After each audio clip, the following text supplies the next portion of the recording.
nous retraçons la success story d'un Algérien, chirurgien, orthopédiste. Il y a plus d'une vingtaine d'années, il décide de s'installer au Danemark et réussit à s'imposer dans la culture danoise malgré les problèmes de langue. Portrait du professeur Mustapha Ben Yahya par Sandra Touet.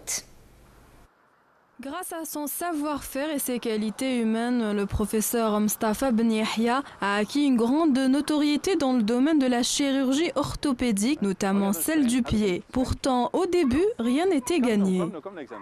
On arrive dans un pays scandinave qui ont tout à fait une autre culture, et une autre langue. Un autre climat, c'est pas toujours évident, c'est-à-dire il faut s'adapter avec tous les facteurs, c'est-à-dire humain, social, climatique. Le secret, c'est le travail et c'est le sérieux. Ce père de 2 enfants est un exemple d'une intégration réussie. Il nous livre ses secrets pour notre caméra. L'immigration, c'est-à-dire de la nouvelle génération qui vient directement ici, bon, c'est pas toujours évident parce qu'il faut avoir un certain lien, mais sinon c'est très difficile de commencer directement dans une ville ou dans un pays où on n'a pas vraiment de racines, où on n'a pas de liaison familiale.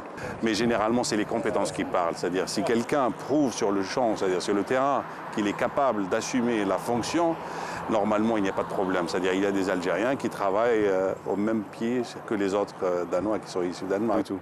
Quand on aborde avec lui la possibilité de retourner au pays afin de contribuer à son développement, le professeur Ben Yahya reste hésitant. Seule intégration qu'ils ont réussi à faire, c'est d'intégrer les jeunes footballeurs. Il faut dépasser les slogans, il faut voir les choses en réalité et voir qu'est-ce qu'on peut faire réellement. Bon, c'est sûr, c'est l'honneur est pour moi et non pas pour l'Algérie. J'aimerais bien aider mon pays, etc., si je peux. Et s'il y a les possibilités, une volonté réelle et sincère qui veut réellement intégrer les gens, c'est-à-dire, je m'en doute pas, mais il me semble, en réalité, c'est pas toujours évident, c'est pas toujours facile.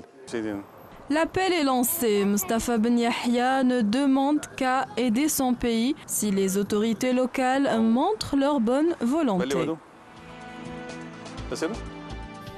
C'est la fin de notre journal. Merci de votre attention. Je vous retrouve demain à 18h30 pour le journal. Merci, excellente soirée.